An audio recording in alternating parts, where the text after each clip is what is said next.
This is just Bob Bowman, and I'm coming at you with a live stream. And I know I usually don't do these, but this is a special occasion. This is something I talked about doing a while back, and we never got a chance to do it. But now that we are in the holiday season and we get a chance to get together, celebrate the holiday season, as if you do. I don't personally do it, but if you celebrate the holiday seasons, I hope that you have a good time with that. But we have decided to do a discussion about wrestling, something that we both very much enjoy, even though we are in our 40s, right? I'll Well, be there next year. yeah, well, I'm in my 40s. I'm 42 years old. I know I look good for my age, but yes, I've been watching wrestling since 1987 when my grandmother, her name was June Anderson, she sat me in front of a TV with her and we watched WWF, and it was my first time ever watching it. I didn't know what was really going on, and the first wrestler I ever saw on there was the $1 Million Man Ted DiBiase with Virgil, and from that day forward, I was like in awe of it. And then they were also showing like replays of this the figure that we're going to talk about, him slamming a certain character that we're going to talk about as well, a little bit briefly. And I've been following it since then. I still watch it every once in a while. I don't keep up with it as much as I used to, but I know Roman Reigns is the champion. I know Seth Rollins is the world heavyweight champion. Things like that. And I watch AEW a little bit. Me and my friend International J here, we have also gone to a couple of AEW events together, and I thoroughly enjoyed myself with that.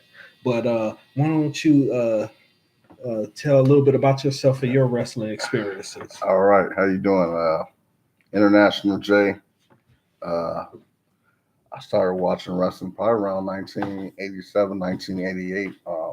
I had an older cousin who really enjoyed it, so I used to always be over there, and I guess he decided that he would like to use me and with him and perform the wrestling moves on me.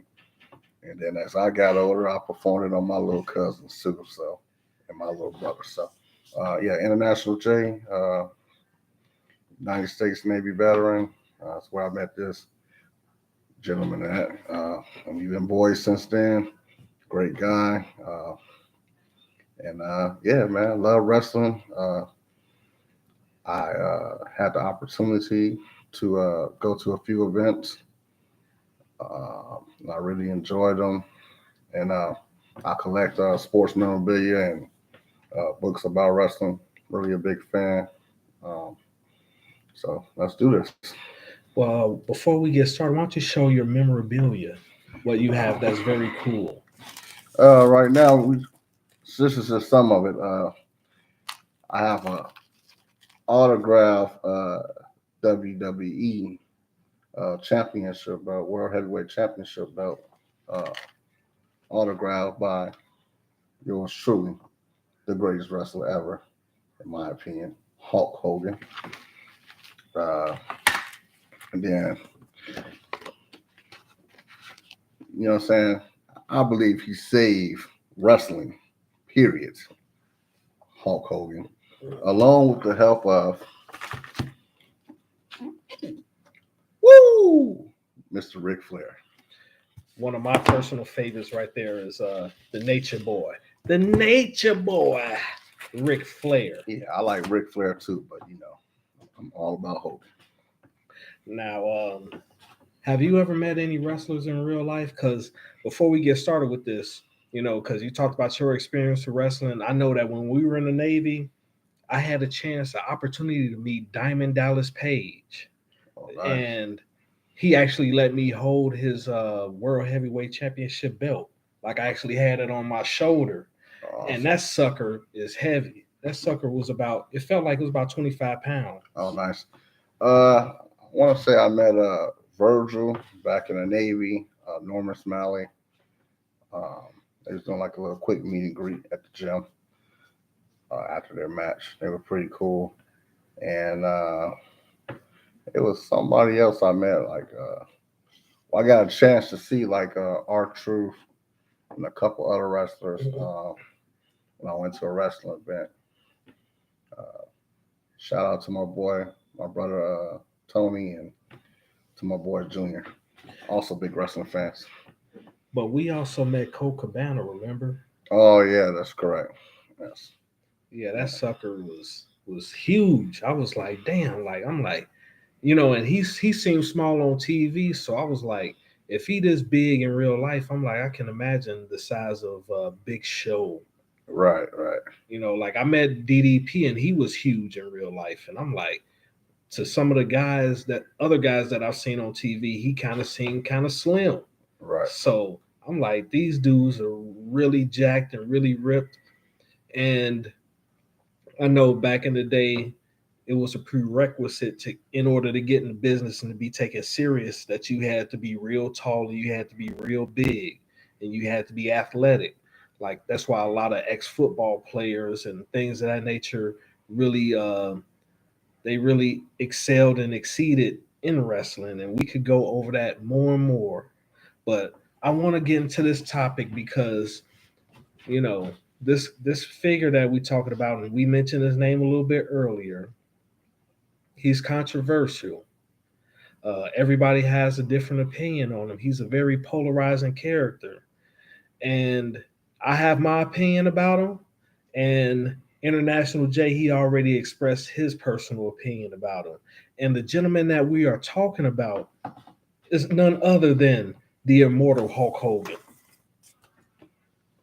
Now, before we get into this debate, I want to talk about what it is that I know about him as far as what he's described, how he broke into business, what he went through. Because I'm not gonna say I'm a expert historian on wrestling, but I have a lot of knowledge about some of the backgrounds of some of the most famous wrestlers. Now, as far as Hogan, um, he was just a really big guy. He was always really big, and he used to go to wrestling events as a teenager. And the first wrestler that he ever liked was the American Dream, Dusty Rhodes. So he always wanted to be like Dusty Rhodes. And another wrestler that he got a chance to meet, and then he was like, I want to be just like you, was superstar Billy Graham. And so the Hulk Hogan character, who Terry Bollea, which is his real name, he actually combined both of those characters, the American Dream Dusty Rhodes and the superstar Billy Graham, to carve and niche the character that he eventually became, which is Hulk Hogan. He started off as Terry Boulder, and he also used Terry Sterling. He had a couple of other names like Sterling Golden. That was kind of, they were kind of lame, but he started off in the business. Um, Mr. America.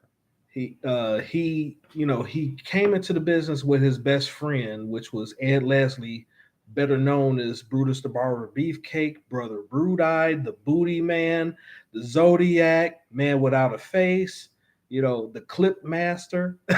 He had a lot of names. Oh, also Brute Force, he called himself. So he came into the business with him and his best friend. He was like his brother when they first broke in, and he called himself Dizzy Hogan or Dizzy Boulder. So they both was in the business, and they trained with Hiro Matsuda, and Hiro Matsuda fractured Hogan's ankle, or he claimed that he broke his leg, but they said it was like a fracture, a mini fracture of his ankle. And it took him a while to recover, but he came back and he started wrestling again and training again. And he had to go through the small circuits, learn how to talk, learn how to carry himself, learn how to be a wrestler until it clicked in his head like, hey, I am a wrestler. And then he started working that character and he got more confident in his character. And because he was larger than life, he caught the eyes of Sylvester Stallone, which allowed him to do the movie of Rocky 3, which really catapulted his character in the mainstream where people knew who he was. Right. And this was while he was in the AWA, because Hogan, he was in these small circuits at first, right? But then he went into the WWF where he was under the management of Freddie Blassie. That's That right. was his first manager. And then he even wrestled Andre the Giant during that time. But once he did the Rocky 3 movie, Vince McMahon Sr., who was the owner of WWF at that time, he didn't want Hogan to do that movie. But Hogan did it anyway, so he left. He ended up going to the AWA. His charisma and his character just blossomed in AWA to the point to where he was a mega star. He should have held the AWA World Champion, but the owner Vern Gagne, he didn't see somebody with bleach blonde hair with the character that Hogan was portraying as being a legitimate world champion. He wanted like legit wrestlers holding the belt. So he never got a chance to hold it, even though he's beaten Nick Bockwinkel several times during that time, and his merchandise sales were off the charts in AWA. And he also wasn't getting the money that he should have gotten when he was selling those T-shirts with AWA. So when Vince McMahon Jr. took over WWF and rechristened it to WWF, he came up with a deal to bring Hulk Hogan back. And Hogan told him, like, hey, if you want me back, you're going to have to make me a champion the first or second night that I step in the ring. Mm. And that's what happened. The second time he stepped in the ring in WWF, which was his first solo match, he beat the Iron Sheik for the WWF World Heavyweight Champion. And the rest is history. And I know even more about what Hogan had to go through because he also played bass guitar. Yep. He was in a few bands as a bass guitar player. He was actually pretty good at doing it. Uh, he lived in a van with his best friend slash brother Ed Leslie for a few years while they were broke trying to break into business. So he actually paid his dues in order to get to that point to where he got to. And then when the money started rolling in and his popular character just blossomed more and more and more, he had to go up against Andre the Giant again. And at the time of this happening, Andre the Giant used to be the star attraction in wrestling. Mhm. However, Andre the Giant was having health issues at the time and he couldn't perform at the level that he used to perform. So he knew he had to pass the torch to somebody else that could wrestle at that level.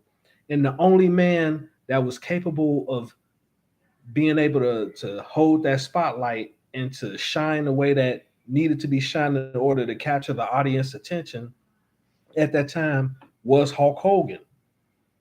So that's how WrestleMania 3 came about. That's how the Slam Heard Around the World came about. And that's around the time that I started watching wrestling was when Hulk Hogan just exploded and everybody was interested in wrestling at that time. And wrestling was really huge. It grew even more and more and more. And then in the early 90s, that's when the scandals in WWF started breaking out. That's true. And they had a major steroid scandal. During this time, Hogan dropped the belt to Ultimate Warrior, but then he won it back from Sergeant Slaughter, but then he dropped it again to The Undertaker. Won it again, dropped it. Ric Flair got it. And the reason why Ric Flair got it, because he wasn't in the steroid scandal, even though he was an older wrestler. And that's another story of how he ended up in the WWF because he was actually in the NWA, but he came over to the WWF. But that's a more entangled story that, it will take way too much time to get into. So Hogan was entrapped in the steroid scandal. He had to leave wrestling alone. He wanted to break into Hollywood, get into movies. And so, he took a break from wrestling, started doing movies. He did Suburban Commando at this time, but he also did his first movie of course, was Rocky 3. But then he did No Holds Bar. He Yeah. made guest appearances on The Gremlins Part 2. Uh, did I say Suburban Commando? Yes, you did. He did a TV show, Thunder in Paradise. He did Mr. Nanny. Yeah, Mr. Nanny. And then he did Several several other projects like Santa with Muscles. Did you say Thunder in Paradise? Yeah, I said Thunder in Paradise. Okay. Mr. Nanny. Yeah. What else? It was another movie, but you get the point, you know. And he got to WCW, and I'm going to explain this a little bit more on my reason of why I feel the way that I feel about him. And he continued his success within WCW until it waned in the early 2000s, and then he disappeared again. He made a slight resurgence back in 2002 in the WWE at that time, because WWF switched over from WWF to WWE, and he briefly won the Undisputed World Champion. He was the last WWF champion and the first WWE champion. Yeah, I didn't even know that. Yeah. Shame on me. Yeah, so he did that. Um, hello. This is my brother and my other brother. How you doing? She got to leave. All right. Happy holidays. How you doing? All right, excuse us. We were saying hi to some neighbors, but anyway, he came back. He won a belt. He lost it. He became a tag team champion with Edge, and Right. He's been making sporadic appearances. He also worked with TNA Wrestling for a few years. Correct. And now he's just, being a legend. He's had several major back surgeries. So he can't really wrestle the way that he used to. He wants to have one more match, but it's too dangerous for him to have a match due to his health issues and having back issues because he used the leg drop so much. So before I get started on my opinion on Hulk Hogan, I am going to let my friend International J describe how he feels and bring up his argument. So, all right. Go ahead. Well, thank you very much. And I even learned some stuff because it was some stuff that I probably knew before but did not remember. So thank you for that information. I just believe strongly that that wrestling was a dying sport, and that it was the entertainment aspect was it was close to death, and that Hogan brought it back to life. I know that he didn't have a lot of wrestling moves or whatever, but that's what made it great. That he was just simple, he knew what he was going to do, but still, when he did it, you still was like in awe of him doing it. Like we knew he was going to do the leg drop, maybe the elbow, the scoop up body slam, clothesline, The big boot. Like we knew that. Like that was automatic. But every time he did it, us fans, at least myself, like, oh man, and and then he was, in my opinion, great at marketing. Like he knew how to market himself. Like he had us kids eating vitamins, eating our veggies, drinking milk, just also we could be strong. Uh, it's just like I don't feel like, for the most part of his time, I don't feel like nobody was greater. Not even Ric Flair or Sergeant Slaughter or the Iron Sheik or anything. Nobody had a greater impact than Hulk Hogan. Now, even though he did have some scandals, uh, like sleeping with his friend's wife, and the friend knew about it, and the unfavorable comments that he made about his daughter's boyfriend. Uh, we all human and the steroids. But I feel like everywhere he went, including TNA and AWA, he made it great. Like, he was like larger than life. And that's pretty much the reason why I enjoy and why I am a huge fan of his, because I just like the you know what I'm saying, and then the ripping of the shirt, you know what I'm saying, and let me tell you something, you know, brother, I just love the character. The character was very humorous, wasn't really a big fan of his movies, but I watched them, because Hogan was in it, and so that's why I love Hogan. I just feel like I look back in the day and I say, where would wrestling be if we didn't have Hogan?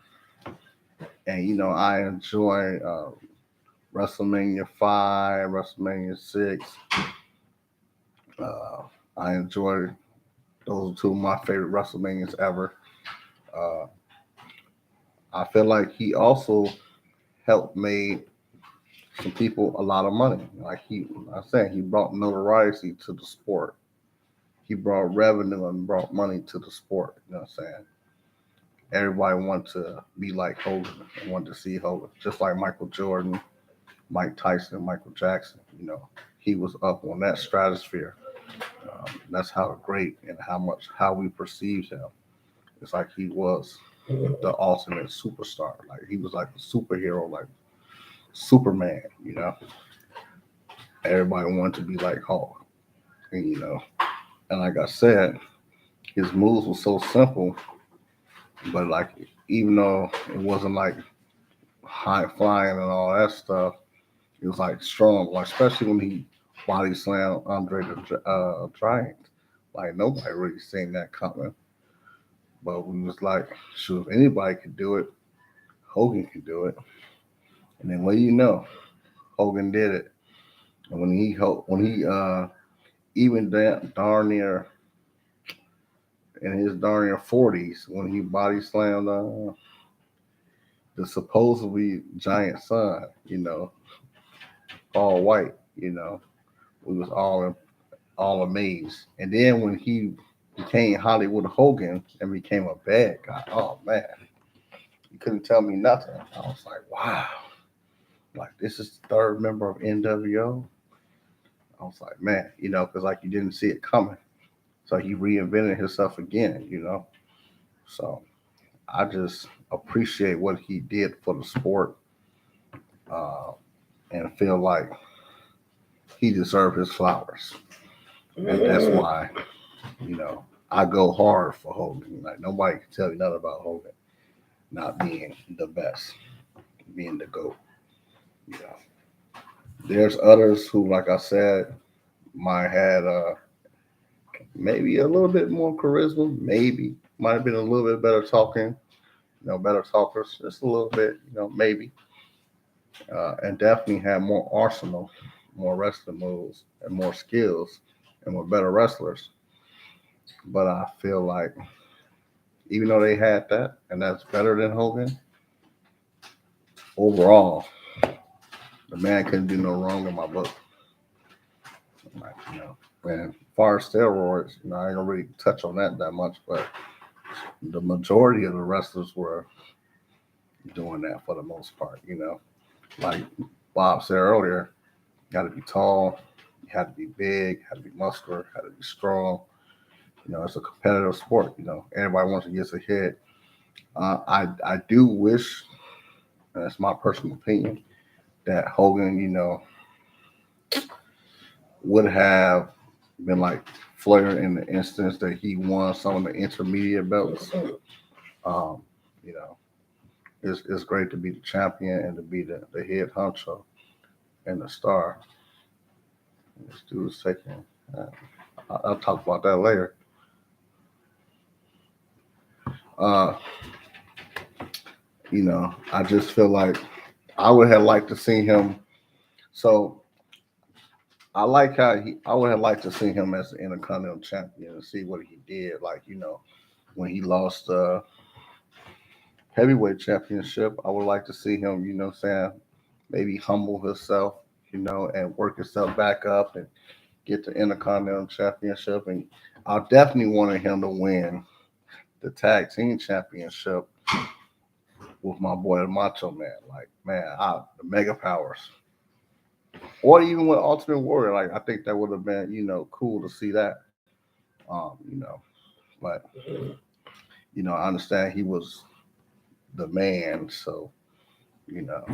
But even as the man, like a lot of other wrestlers who were great, I like how they humbled themselves and didn't mind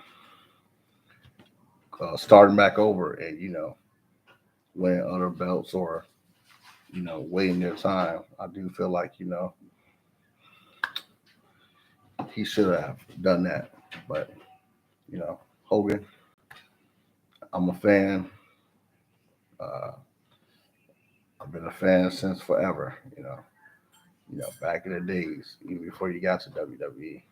I remember watching some of those old matches, going back and watching them. You know, I was born in '84, so it's like I grew up with Hogan, grew up watching Hogan. As his rise started to climb, that's how I was, you know, born and growing up and was able to see him. And then when I seen Jesse the Body Ventura and superstar Billy Graham, I did see like some similarities as in like, oh man, maybe that's where Hogan got some of his stuff from. Because uh, Superstar and Jesse, they had the bandana on their head. Hogan had the bandana on his head. Superstar Billy Graham will sometimes wear the bowl. Hogan wore the bowl. Superstar Billy Graham was ripped. Hogan was ripped. So uh, that's the reason why I feel the way I feel about this guy right here, Hulk Hogan. I hate that I didn't get an opportunity to see him inducted into the Hall of Fame or to see him wrestle live. Uh, you know,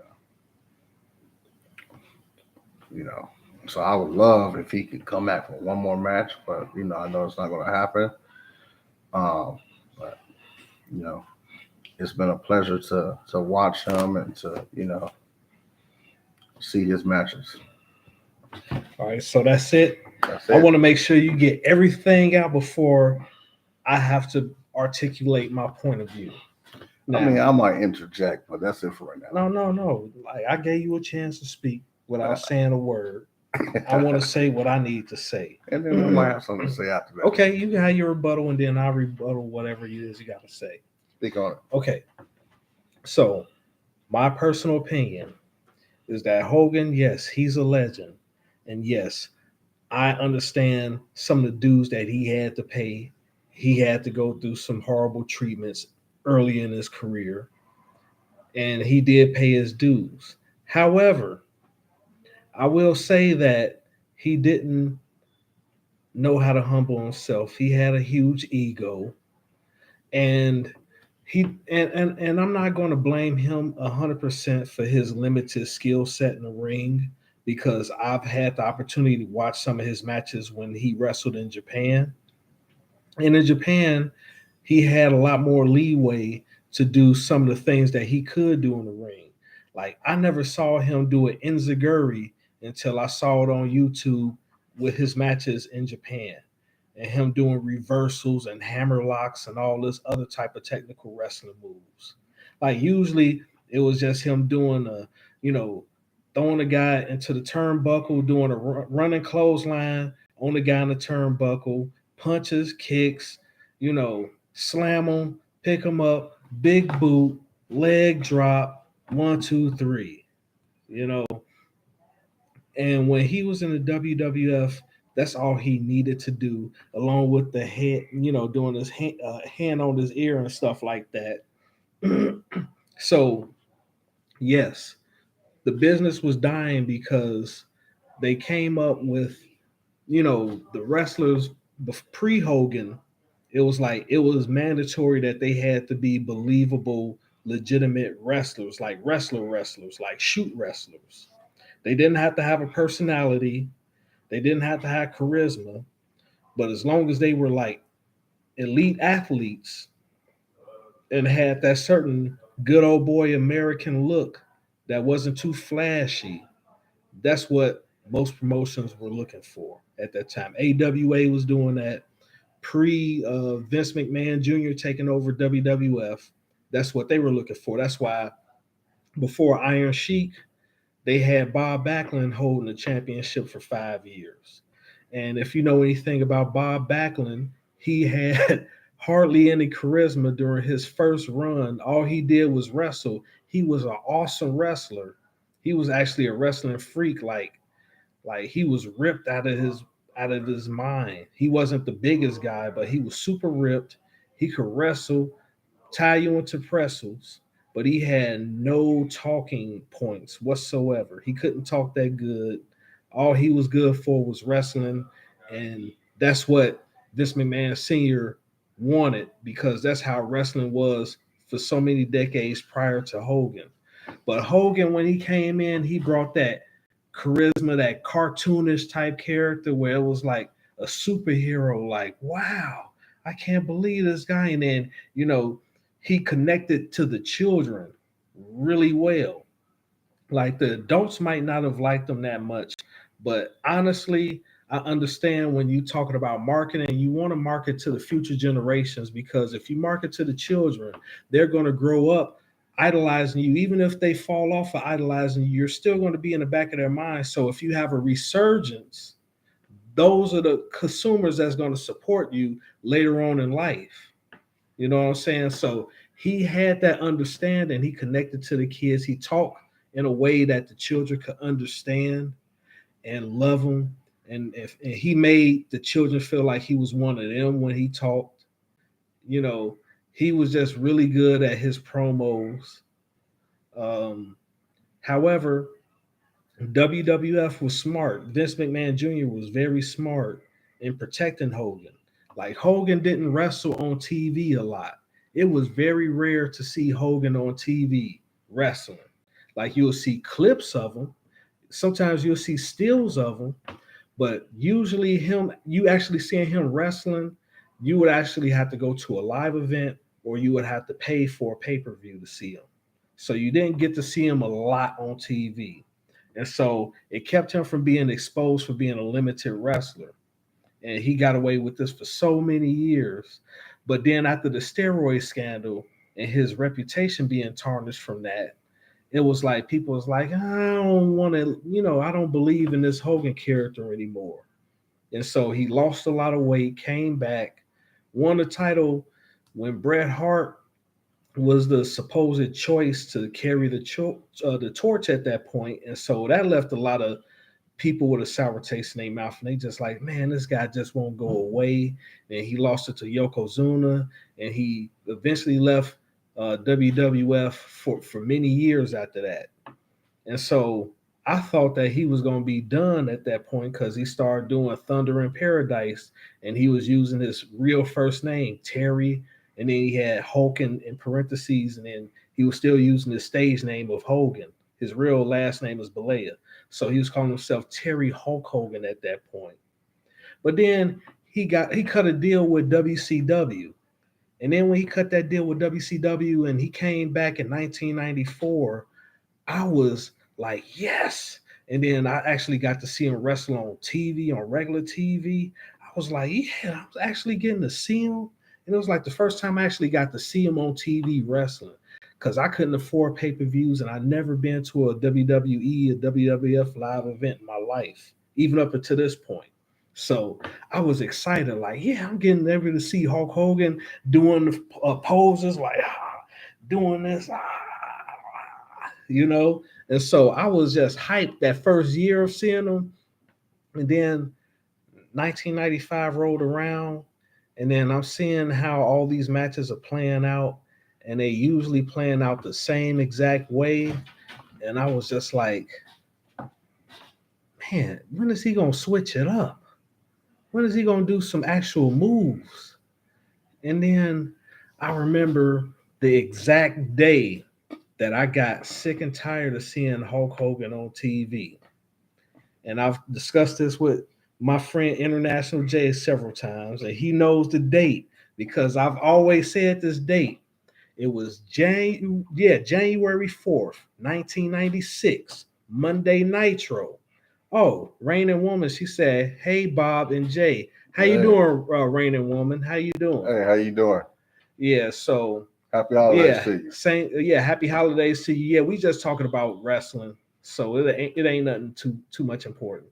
Yeah. So January 4th, 1996, Monday Nitro. This was the night that Macho Man Randy Savage won the title from Ric Flair, right? And while Macho Man won this title from Ric Flair, Hulk Hogan pretty much stole the spotlight from Macho Man Randy Savage and got called out on it on live TV. And it was like the same scenario that happened to Macho Man Randy Savage during WrestleMania 5 when Hulk Hogan was in the spotlight of Macho Man. It seemed like Macho Man Randy Savage couldn't get that one time away from Hulk Hogan. He always had Hulk Hogan on his back. Rain and Roman said, "I don't know anything about wrestling, but I want to come through and show support. Happy Hey, holidays much to y'all appreciated. too. Much Appreciated. appreciated Thank to you very you." much. Yeah, so he like Macho Man never really got a chance to shine on his own. And this was his second time winning the title. The first time he won the title, Hogan stole his spotlight. And that was during World War III, the 90 man over the top rope that they did to crown a new world champion. And it was like Hulk Hogan, he got knocked out of the ring from underneath the ring. So he was like, I never got eliminated.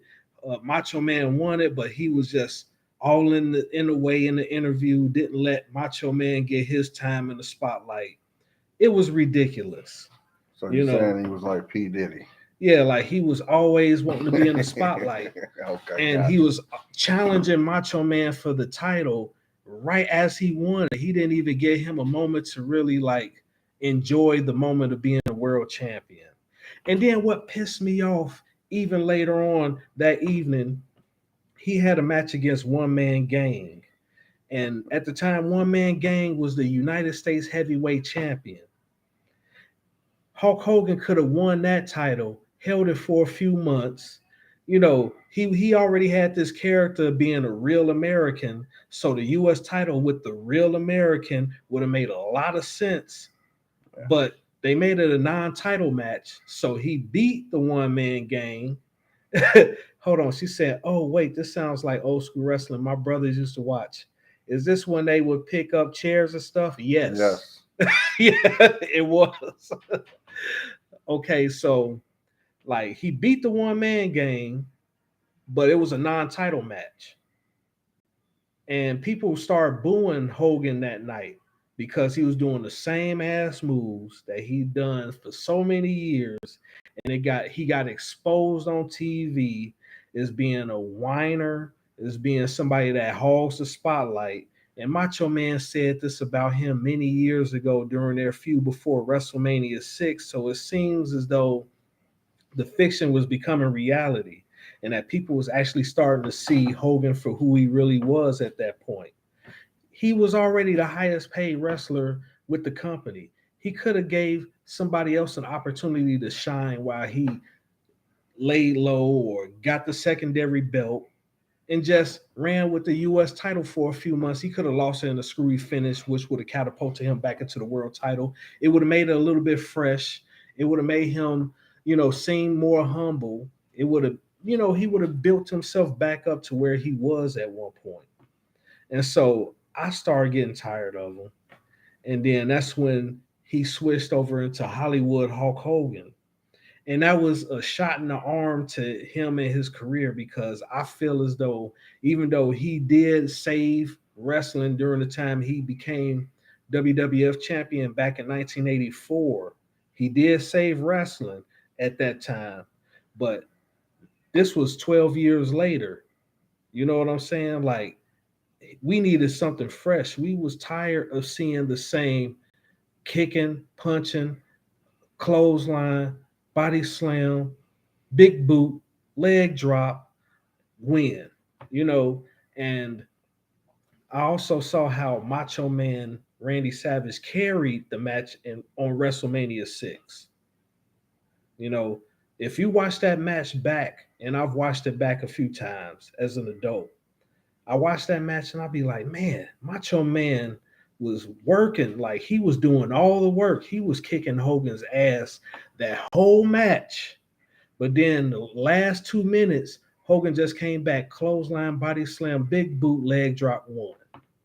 And I'm like, they had Macho Man doing all the work during this match, had him all sweaty, and then Hogan just get the victory. It seemed like a cheap victory back then to me. But then it was like, now this was years later, and he's with a new company, WCW. He became Hollywood Hogan, which saved his career at that time, and then it helped repopularize him. But then after a few years, that became stale. And so he tried to go back into the old Hulk Hogan around 2000, and that didn't work because you can't replace a stale character with a character that's already stale. What did she say? They used to fall on each other and pull an opponent leg up and slap the floor. Yep. Yeah, yeah. So he was trying to replace a stale character with a character that was already stale at that point, and it didn't work. And then I started looking at the matches that he should have lost that he didn't lose. Like he had a match against Kevin Nash in 1999. It was either Hog Wild or Road Wild. He had a match with Kevin Nash. Kevin Nash was somebody that was 7 feet tall, 300 pounds. Now, Hogan's 6'7", 6'8", around that time period. So he ain't short, but if Kevin Nash is giving you a big boot, like that's a big boot by somebody bigger than you. Like Kevin Nash was bigger than Hulk Hogan, and he was more agile than Hulk Hogan. And in my opinion, that match Hogan should have lost, but he didn't. He won. Another wrestler that he should have lost to, Sid Vicious during that time. But like I said, Hogan didn't want to lose to anybody during that time. And then if we go back to WWF days, we can think about a whole bunch of other wrestlers that he should have lost to. He should have lost to Macho Man at least once in his wrestling career. And I'm talking about by pinfall, and that never happened. He should have lost to Paul Orndorff. And Paul Orndorff was a guy that broke an attendance record with Hulk Hogan, an outside attendance record with Hulk Hogan. He brought a lot of eyes to the WWF along with Hogan, didn't get a chance. Roddy Piper, he didn't beat Hogan until years later, but it took him a long time to beat Hogan, and he didn't win the world championship. They made it a non-title match. Kurt Hennig, Mr. Perfect, should have beat him. Rick Rude should have beat him. But like I said, Hogan had this high treatment, this preferential treatment that he was getting from Vince McMahon, and he wouldn't, his ego wouldn't allow him to humble himself. He always wanted to make the biggest money. He always wanted to have the most popularity. He always wanted to be the most liked character. And eventually the people that could see right through him, such as myself, eventually started seeing him for the self-centered character that he was, and we turned on him. Now, he was able to come back and after the WCW, and he got embarrassed when he left WCW because Vince Russo saw the same things that I saw, and he saw a lot of guys that should have been getting opportunities not getting opportunities, such as Booker T. And he was like, Hogan got to go. And so he did what he had to do to make sure that Hogan was out of there. And he insulted Hogan because for a long time, Hogan didn't want anybody mentioning that he was bald on top of his head. Like you couldn't say anything about him having a receding hairline on TV. Like that was off limits. Like if you said that about him, he'll want to bury you and he wouldn't want anything to do with you or want to wrestle you. And so Vince Russo was the first one to actually call him out on being bald head on TV, called him a bald head son of a bitch. And this was after Hogan dissed Kevin Nash for having gray hair. Like Hogan was able to get away with saying uh, Kevin Nash had gray hair, but Kevin Nash couldn't say anything about Hogan having a bald head. Scott Steiner was the only one with balls enough to say something about Hogan's head, but he never got a one-on-one match with Hogan, so he didn't care. And he knew that Hogan wasn't going to want to wrestle him because he was scared of him.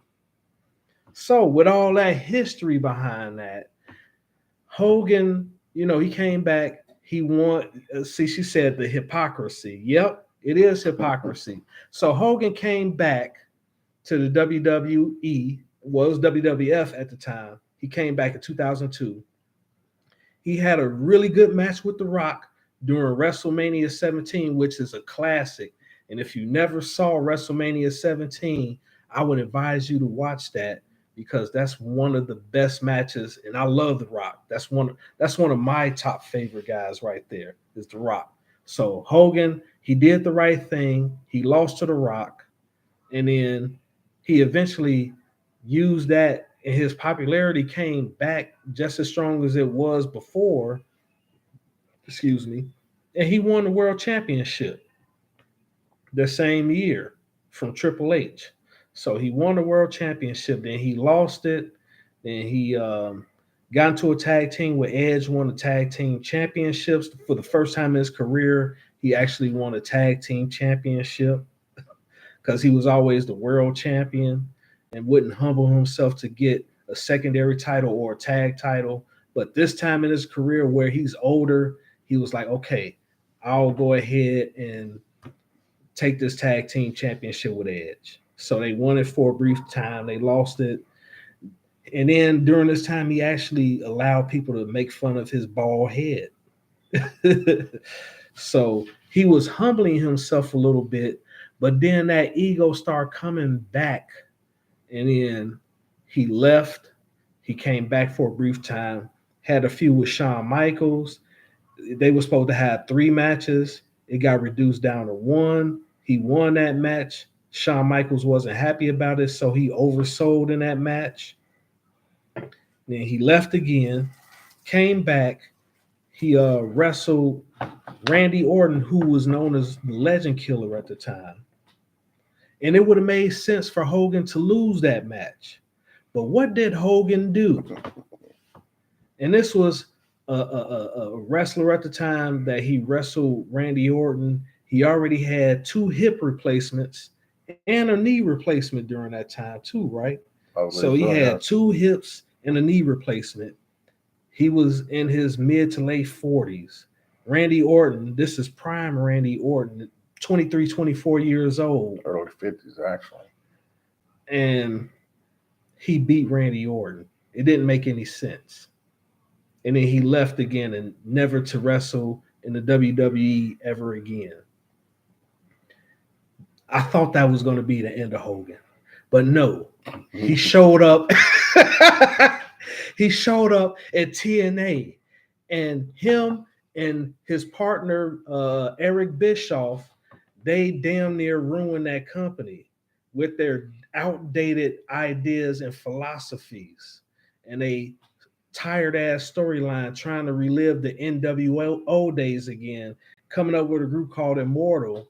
Had Jeff Hardy, who was a drug addict at the time, as the world heavyweight champion because he was drawing eyeballs to the TV. But they knew that the reason why it wasn't working with Jeff Hardy is because Hogan was still overshadowing Jeff Hardy. And so Jeff Hardy, he was starting to lack confidence in himself, and that led to the incident that happened with him in 2011 when he showed up on a pay-per-view intoxicated with drugs against a wrestler named Sting. Right. And Sting is one of the people that actually beat Hogan, so Sting had to wrestle Jeff Hardy while Jeff Hardy was on drugs, and he had to quickly beat him. And then he disappeared off of TV for a while. Hogan had to get back in the ring and to work with this company until he couldn't wrestle anymore because he destroyed so much of this company's reputation with his outdated storylines, with his outdated thinking, and it was just terrible. Like they almost ruined TNA to the point to where it went bankrupt after he finally left wrestling 100% for good.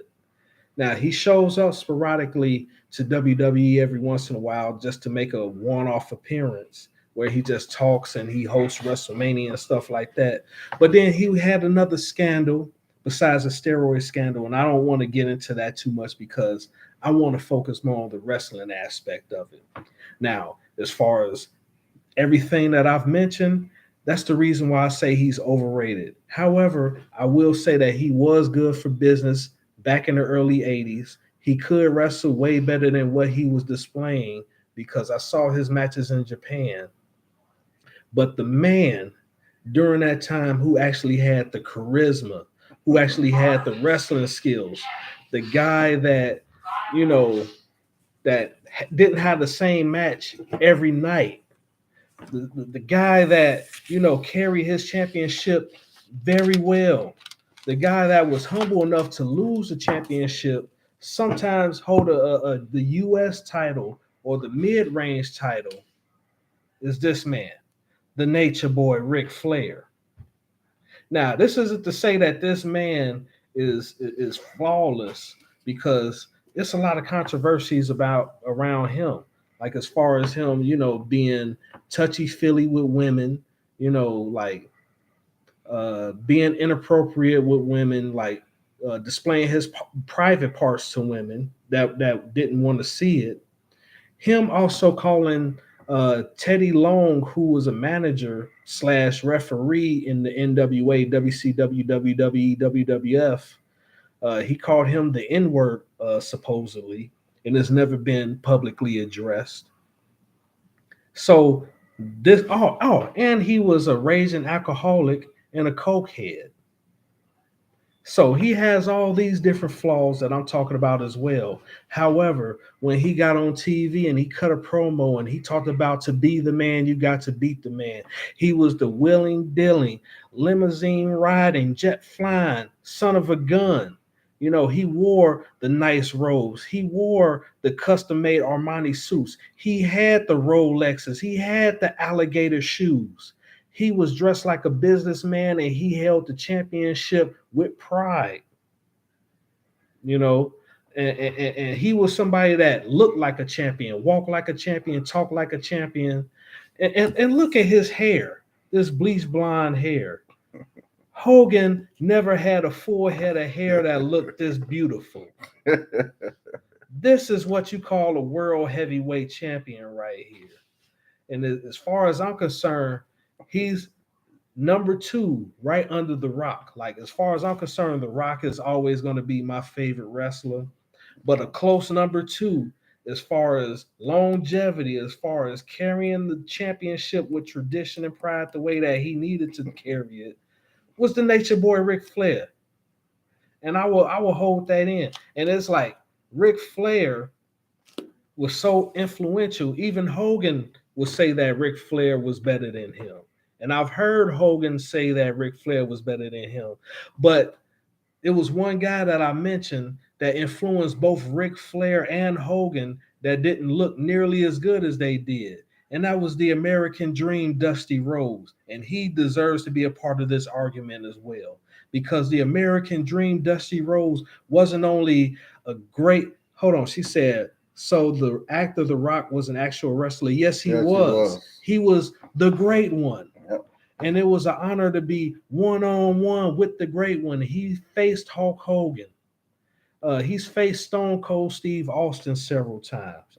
He's faced Mankind. Randy Orton, Batista, Goldberg. Farouk. Yeah, he beat Farouk. Yeah. He beat Ahmed Johnson. Mm-hmm. You know, him and Booker T fought. He beat Booker T. And he's a great guy, Yes, he Booker T. is. One of my favorites is Booker T. I agree. But as far as all-time greats, Ric Flair is a number two underneath The Rock. But then I would also have to say Dusty Rhodes deserves to be in that conversation. Sting deserves to be in that conversation. Booker T deserves to be. Stone Cold, Kurt Angle. It's very few guys that's on that elite level of being that guy, that top guy. As far as currently, I would say Brock Lesnar and Roman Reigns. And now I would even say somebody like Seth Rollins has proven himself to be on that elite level. And even though I don't like Shawn Michaels, and it pains me to say this, I forgot Bret the Hitman Hart. Definitely can't forget Bret the Hitman Hart. But the guy that I can't stand, but he was so good in the ring, even though I can't stand him, even though he's retired, is Shawn Michaels. I just never really liked that guy. I guess he was a perfect heel because he rubbed me the wrong way every time I saw him on TV. Like I used to, he rubbed the majority of people the wrong way. yeah, like he was the type of guy that Definitely even though wasn't a locker room favorite. like yeah, it was like even though like he was just doing his job and being his character. This is a good wrestling talk. Well, thank you. Like even though Shawn Michaels was a great wrestler, like he was somebody who you would want to punch in the face because he would just say some outrageous stuff and be so disrespectful. And that's when you know you're doing a good job. Absolutely. When you get the people's emotions so riled up to where they want to kill you, you know that you're doing a good job as a wrestler. And now that I'm older and I've heard the shoot interviews with the wrestlers, and that's the type of heat that they wanted. Roddy Piper did that real good. Yes, he did. Paul Orndorff did it real good. Ravishing Rick Rude, he was real good at that. Mm-hmm. Kurt Hennig when he wanted to do it. Eddie Guerrero. Yeah, Eddie Guerrero. Who else? Who else was real good at doing Triple H? Chris Jericho. Oh yeah. Yeah, Chris Jericho could get underneath your skin. Yeah. Oh, another one. Tully Blanchard. That was another one. Yeah. That was just like he was like a sniveling snake type character that you just Jake the Snake Roberts. Absolutely. That's another one. Damien. Yeah. Snake Damien. So who would you say would be your top 10? Oh man, that's a tough one. Can I do a top 5 instead of top 10? Sure you can. Because that'll be easier. All right. Okay, so number 1, as I said, is the great one, The Rock. All right. Number 2, the Nature Boy, Ric Flair. Well, she's saying, can I make a suggestion? Yes. But before we get to your suggestion, and yes, we will take your suggestion, but let us do our top 5. So the first one is The Rock. Second one is Ric Flair. Mm-hmm. The third one is Stone Cold Steve Austin. Undeniable. Okay. Number 4 is the man called Sting. Okay. Number 5, this is a real hard one. Number 5, because like, can I put 2 people on number 5? Sure you can. So number 5 would be Kurt Angle / Booker T. Not bad top 5. Well, we already know if I want to do a top 5, you have to put, and this is just my favorites, my top 5, my personal opinion. How could you not put this man, Hulk Hogan, the immortal Hulk Hogan, at number 1? That's number 1. Number 2 will be The Rock. Number 3 will be Ric Flair. Number 4 will be Sting. And if I was to do 2 at number 5, it had to be Macho Man Randy Savage and Booker T. That would be my top 5. That's a respectable 5, 6, yes. That's a respectable top 5. Yeah. I know mine is, but I wouldn't put him in the top 5. I'm sorry. He's good, but he's not that good. Wrestling would be dead without this man. But Be dead without him. We wouldn't even be. It wouldn't be no Rock. It wouldn't be no Booker T. Without this man right here. He revived wrestling. Wrestling was dead. It wouldn't be no sold out Madison Square Gardens. It's this man right here who did it. Wouldn't be no Stone Cold Steve Austin's. This man right here saved wrestling. Like I said, and I agree with a lot of stuff that he said, so I won't say I disagree or anything. He made great points about the man need to humble himself, because he did need to humble himself. But the man saved wrestling. It's just like how I feel that MJ, Michael Jordan, the greatest of all times, the GOAT, helped revive and save the NBA because it was dying too. but can I say something though? Yes, you can.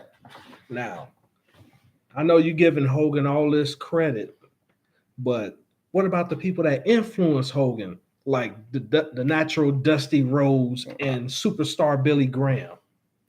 Because without superstar Billy Graham and Dusty Rhodes, Hogan would have never had the idea of how to be the character that he is. That's 1,000% facts. That's more than 100%. I'm not denying that. But they didn't save wrestling. Hulk Hogan saved wrestling. Okay. It was dying before he came. I already admitted and already said that there were great wrestlers before him that were better than him and that he needed to humble himself. But the man, okay, I'll put it this way. It's just not going to sound politically sorry. He helped, and pretty much by his damn self, I don't know if I can say damn, by his darn self. You can say damn. Oh, by his damn self, save wrestling. He's the reason why wrestling is still surviving. Hold on. Reigning Woman, she says, so Hogan is to Jay the way Deion Sanders is to others. Am I right? Yes. If you say like how Deion Sanders saved college football, especially the HBCU, yeah, I would say Hogan is the Deion Sanders of wrestling. That's all I was saying. Thank you for agreeing with me. Reigning Woman, you had a suggestion, so I'm waiting on you to type up your suggestion that you had. But until you do that, I want us to bring out a point. I pretty much have the top five, just different. That is correct. Yeah, except I don't have Hogan in my top five. He has Hogan in his. I don't. But I didn't have. He didn't have Kurt Angle in his top five. I did. And you know what? In an honorable mention, I don't know how if I was to do a top 10, and it might interchange in my top five depending on when you ask me. Bret the Hitman Hart. Like, what can I say about that man? He's definitely in my top 10. Yeah, definitely. Bret, and then also like his late brother Owen Hart. Owen's in my top 20, but yeah. No, Owen's in my top 10 because Owen, oh my God, like he was spectacular in the ring. Like he was a precursor to the Chris Benoit's and the Chris Jericho's. Top 20. And you know, that came at the Eddie Guerrero's. Owen Hart was Eddie Guerrero before Eddie Guerrero was in the WWF. So as far as I'm concerned, Owen Hart, he was like before he had his tragic passing in '99, he was just about to hit his peak. Right. He was on the cusp. Yeah, because if you look at wrestling in the year 2000, that's when Chris Benoit, Dean Malenko, Perry Saturn, Eddie Guerrero, Chris Jericho, they all really came around. Yeah, they all came they all came into the WWF at that time. Mm-hmm. So if Owen Hart wouldn't have failed in St. Louis the way that he fell, like he would have. No, it was Kansas City. I'm sorry about that. Kansas City, that's where he had his tragic fall. So before then, yeah, may he rest in heaven. Like before then, like if that didn't happen and he made it to 2000 to wrestle all those guys that I mentioned, like he would have been a world champion. He was that good. That's He true. could do things that a lot of people couldn't do. Like he was doing moonsaults off the top rope with ease, landing on his feet. Like certain moves that Bret Hart couldn't do, Owen Hart could do.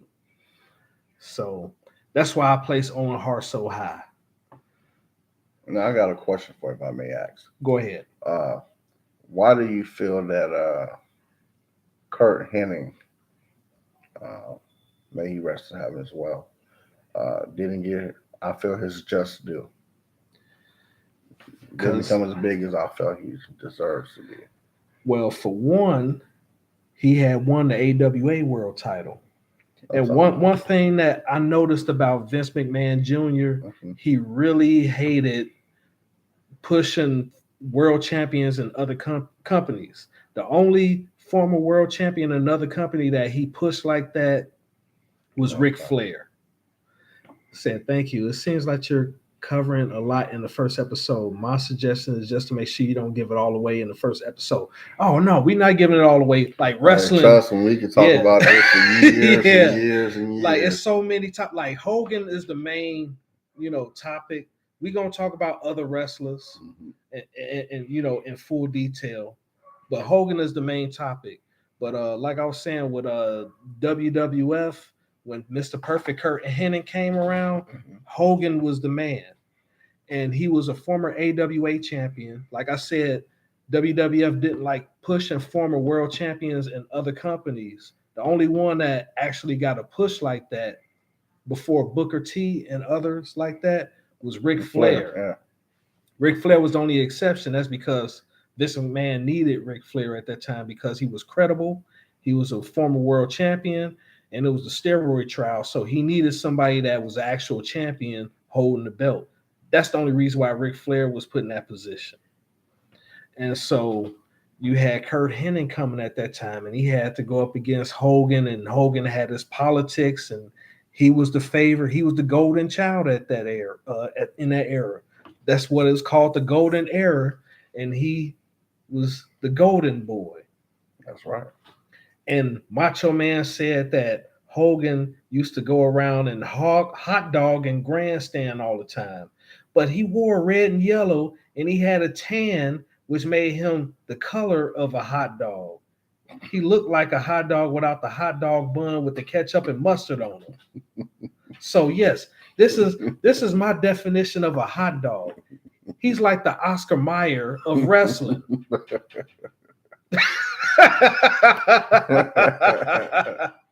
I can agree with those colors. Yeah, you got a good point there.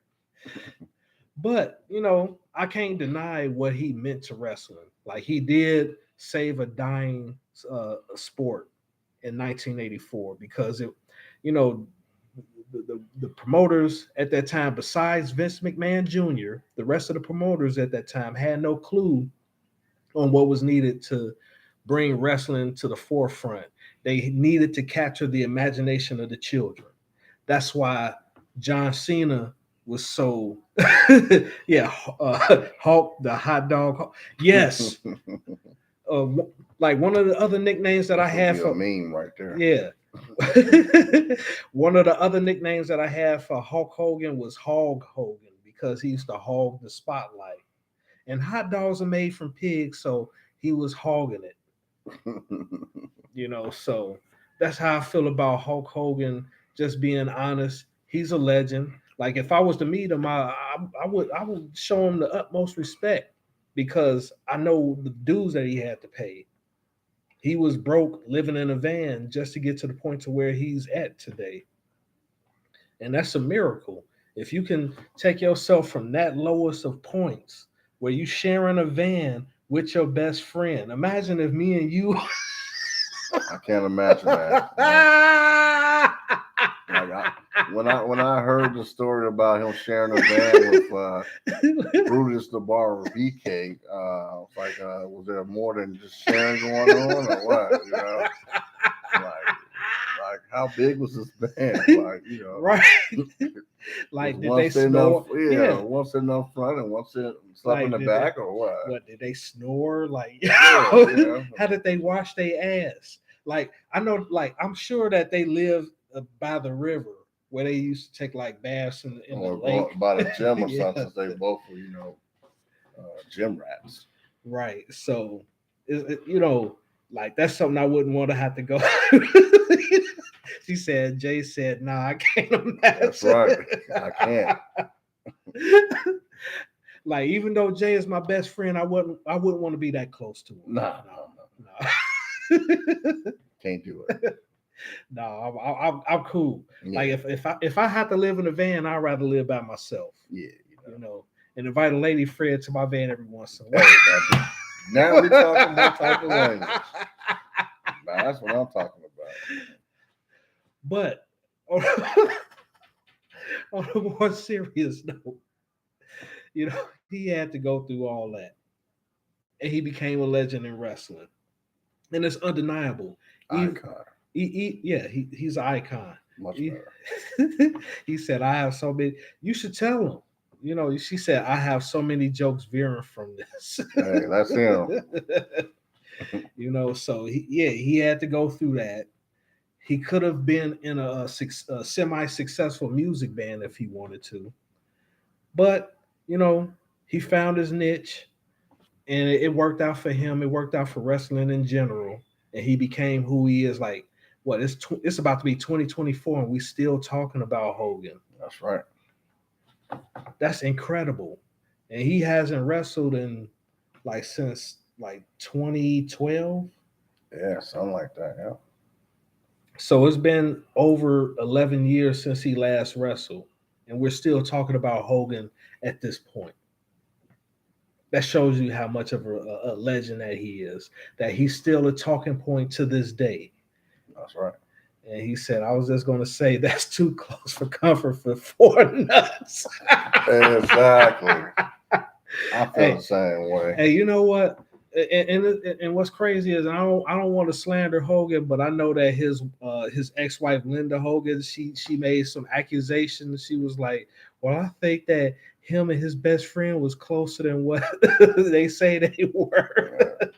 Well, I mean, what you just said, they was in the van together, so Yeah, they lived in and that's pretty damn close. That's too close. Yeah, like, man, you have to be very broken, very desperate to do something like that. Man, they got benches.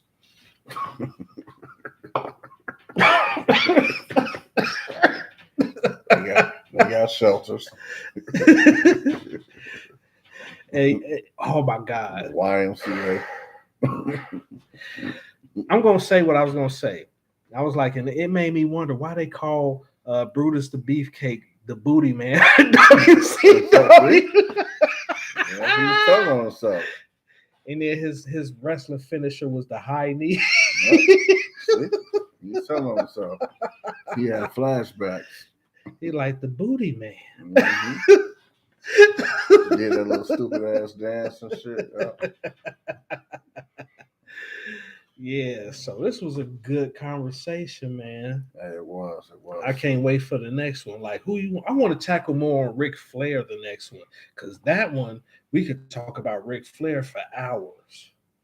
Hey, let's do it. Because Ric Flair, his story is so incredible. Like, even though Hogan has a great story, his story is even like more amazing. Absolutely. Because he shouldn't be here. Yeah. Reigning Woman, she says, but real talk, desperation calls for desperate measures. When push come to shove, you got to do what you got to do, no matter what it looks like to others. Exactly. That's true. And I was about to make a joke about Diddy, but I'm not going to even go there. Oh, you heard about TD Jakes? And I'm not going to go there because we supposed to stick to wrestling. Yeah. So that'll be another that'll be another episode. Yeah. So yeah, but Ric Flair, that'll be the next one. I want to talk about that because that man, even though he has been accused of doing some heinous things in his life, but if you really look at the traumas and the things that he went through growing up, like you'd be like, damn, he done, he came from nothing. Yeah. Started from the bottom, now he here. Yeah. And he's still on TV being himself. He doesn't have to wrestle. He just show up on TV, do his woo. Woo. Shoot, his daughter is in wrestling, Charlotte Flair. We could get into Yep. oh man. And then we talk about the Flair family and the tragedies on that. So Yeah, sure okay. can. She said, okay, I'll learn a little bit about Ric Flair so I can join the conversation in the chat. That's a great That idea. sounds great, and thank you for sticking with us and staying Yes. for the whole episode. We really do appreciate it. Yeah. So what I want to give you a chance to say your final thoughts about this episode. Hey, the episode was great. I'm pro Hogan, uh, but I do agree with a lot of stuff that you said because I said it earlier that he should have humbled himself, and you don't always have to be. Sometimes to be number one, sometimes you have to. Uh, you gotta start. Sometimes it's more appreciated when you are struggling and fighting to become number one, especially once you get to number one, and then you have to humble yourself, and then you have to go back down to the bottom. You got to build yourself back up. You got to keep fighting. That's just how it is in life. And like I said, I know that he, as I say, saved wrestling. But I really feel like he could have humbled himself, and I would have liked to see him with the intermediate belts and tag team championship belts, and But hey, Hogan, I ate my vitamins, man, because of this guy right here, and ate my veggies. Thanks to this guy right here, all time great, in my opinion. Number one, the Itchy. immortal Hulk Hogan. Well, when he was in Japan, he'd say Ichiban. Hmm. But as far as I'm concerned, yes, he's a legend. He should have took more cues from guys like Dusty Rhodes because Dusty Rhodes, even though he was a three-time world champion, he knew when to humble himself. And he held a lot of tag team belts and he held also TV. He even went as low as the TV belt, the US belt, so he went to the WWF. He didn't hold any titles there. He just was himself in polka dots at that point. Which I didn't appreciate about the WWE. I felt like he definitely should have held every belt. But, it is what it is, you know. But Hogan, if I think that I would have appreciated him more if they would have allowed him to use a lot of his wrestling moves from Japan. Not all the time. He could have been sparingly. Like if he would have wrestled a technical wrestler like Mr. Perfect, he could have bust out the moves with him, or he get in the ring with somebody like Bret Hart, which was a rarity for him to wrestle somebody like Bret Hart. You know, guys of that type of structure. So we didn't get the full extent of who Hulk Hogan was in the WWF or the WCW. And that's what hurt his legacy in my eyes. And the fact that he got overexposed in WCW the first 2 years, which is why people got extremely tired of him. And he wouldn't humble himself. He should have took that U.S. title from One Man Gang on January 4th, 1996, but he refused to do so. And that's why you have a lot of conflicting opinions and ideas about who he is. But he's still a legend. I still enjoy some of his matches. I still go back. Like I said, I gotta enjoy Hogan if I went back to watch WrestleMania 6 against when he went up against Macho Man to be able to like nitpick at everything that he did in that match that I didn't like. But it is what it is, So you know, hey, kudos to Hogan. He's not number one to me, but he's one of the best. Hey, and if I could do half of what he could do, I would be real cool with that. But with that being said, you can say your goodbyes. I want to say my goodbyes, and also I do feel like I'm not saying that Hogan never humbled himself because there were times I feel like he humbled himself and did what was for the greater good of the business, like his matches against Yokozuna and losing to Yokozuna, putting Yokozuna over the top. putting the Ultimate Warrior over the top.